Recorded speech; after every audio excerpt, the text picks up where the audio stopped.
Top quality और consistent performance के लिए सिर्फ सिल्वर पंप नाम याद रखना। ಮೂಡ ವಿಚಾರದಲ್ಲಿ ಸಿಎಂ ಆಗಲಿ ಅವ್ರ ಕುಟುಂಬದಲ್ಲಿ ಏನು ಪಾತ್ರ ಇಲ್ಲ, ಅಧಿಕಾರಿಗಳೇ ವರದಿ ರೆಡಿ ಆಗಿದೆ ಅಂತ ನಿಮ್ಮದೇನು ವರದಿ ರೆಡಿ ಇದೆ ಅಂತೀರಿ, ಅದರಲ್ಲಿ ನಂದೇನು ತಕರಾರಿಲ್ಲ. ಅದರಲ್ಲಿ ನಿಮ್ಮ ಲೋಕಾಯುಕ್ತ ಪೊಲೀಸ್ ಇಲಾಖೆ ಇವತ್ತೇನಿದೆ ತನಿಖೆ ವರದಿ ಕೊಡಲಿಕ್ಕೆ ಜವಾಬ್ದಾರಿ ಕೊಟ್ಟಿದ್ದಾರೆ. ಅವರಿಗೆ ನೀವು ಇದಕ್ಕಿಂತಲೂ ಹೆಚ್ಚಿನ ನಿರೀಕ್ಷೆಯನ್ನು ಇಟ್ಕೊಳ್ಳಾಗಿಲ್ಲ.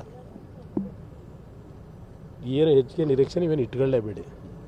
ಈಗ ನೋಡಿ, ನನ್ನ ವಿಷಯದಲ್ಲಿ ತಗೊಳ್ಳಿ, 1983, 84, 85 ನಾನು ಚಿತ್ರರಂಗದಲ್ಲಿ ಹಂಚಿಕೆದಾರನಿದ್ದಾಗ 45 ಎಕರೆ ಭೂಮಿ ಖರೀದಿ ಮಾಡಿದೆ.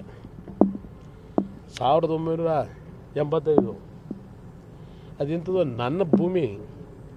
ನಾನೇನೋ 200 ಎಕರೆನೋ 300 ಎಕರೆನೋ ಅದೆಷ್ಟೋ ಎಕರೆ ಲಪಟಾಯಿಸ್ಬಿಟ್ಟಿದ್ದೀವಿ ಅಂತೇಳಿ ಇವತ್ತು SIT ರಚನೆ 5 ಜನ, ಒಬ್ಬ ರೀಜನಲ್ ಕಮಿಷನರು, ಒಬ್ಬ DLR ಯಾರೋ ಇನ್ನೊಬ್ಬ DDLR, 5 ಜನ SIT ಕಮಿಟಿ. ನನ್ನ ತೋಟಕ್ಕೆ ಹೋಗ್ಬೇಕು ಅಂತಾರೆ. ನನಗೆ ಬಂದ ಇನ್ಫಾರ್ಮೇಷನ್ನು, ಒಂದು ಸರ್ವೆ ಮಾಡಬೇಕಾದ್ರೆ ಒಂದು ನೋಟಿಸ್ ಕೊಡಬೇಕಲ್ಲ, ಅದೇನೋ ಕೋರ್ಟಲ್ಲೇನೋ ಪ್ರತಿನಿತ್ಯ ನಡೀತಾ ಇದೆ. ಕುಮಾರಸ್ವಾಮಿ ಸಂಬಂಧಿಕರು ಅಂತ ಅಲ್ಲಿ ಕೋರ್ಟಲ್ಲಿ ರಿಯಾಕ್ಷನ್ ಇದೆ. ನಾನು ಅವ್ರ ರಿಯಾಕ್ಷನ್ ಬಗ್ಗೆ ಚರ್ಚೆ ಮಾಡಲ್ಲ.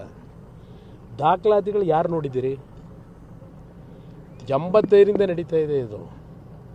ಕಷ್ಟಪಟ್ಟು ಸಂಪಾದನೆ ಮಾಡಿ ಖರೀದಿ ಮಾಡಿರೋ ಭೂಮಿ ಇಲ್ಲ, ಅಲ್ಲೇನು ರೆಸಾರ್ಟ್ ಮಾಡಿಲ್ಲ.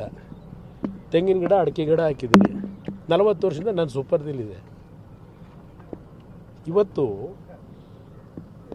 ವಿರೋಧ ಪಕ್ಷಗಳನ್ನು ಬಗ್ಗಬಡಿತೀವಿ ಅಂತೇಳಿ ಎದುರಿಸ್ಲಿಕ್ಕಾಗತ್ತಾ? ನನ್ನನ್ನು ಸರ್ಕಾರ ಕೇಳ್ತೀನಿ.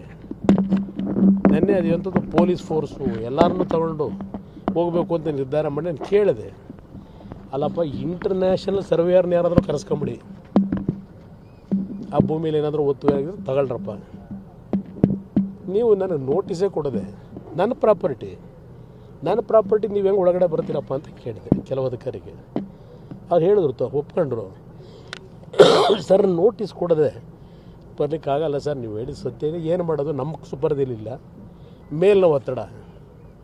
ಇದು ಸಿದ್ದರಾಮಯ್ಯನವರು ಆಡಳಿತ. ಏನು ಟಾರ್ಗೆಟು ಮಾಡೋಕ್ಕಾಗಲ್ಲ. ಬ್ಲಡ್ ವಾಚ್ ಅದು ಯಾವುದೋ ಡೂಪ್ಲಿಕೇಟ್ ತಗೊಂಡೋಗಿ ವಿಧಾನಸೌಧದಲ್ಲಿ ಇಡಲಿಲ್ವಾ? ಇಂಥವ್ರು ನನ್ನ ಟಚ್ ಮಾಡೋಕ್ಕಾಗುತ್ತಾ? ನೋಡೋಣ ಬನ್ನಿ. ಸರ್, ಸಿದ್ದರಾಮಯ್ಯ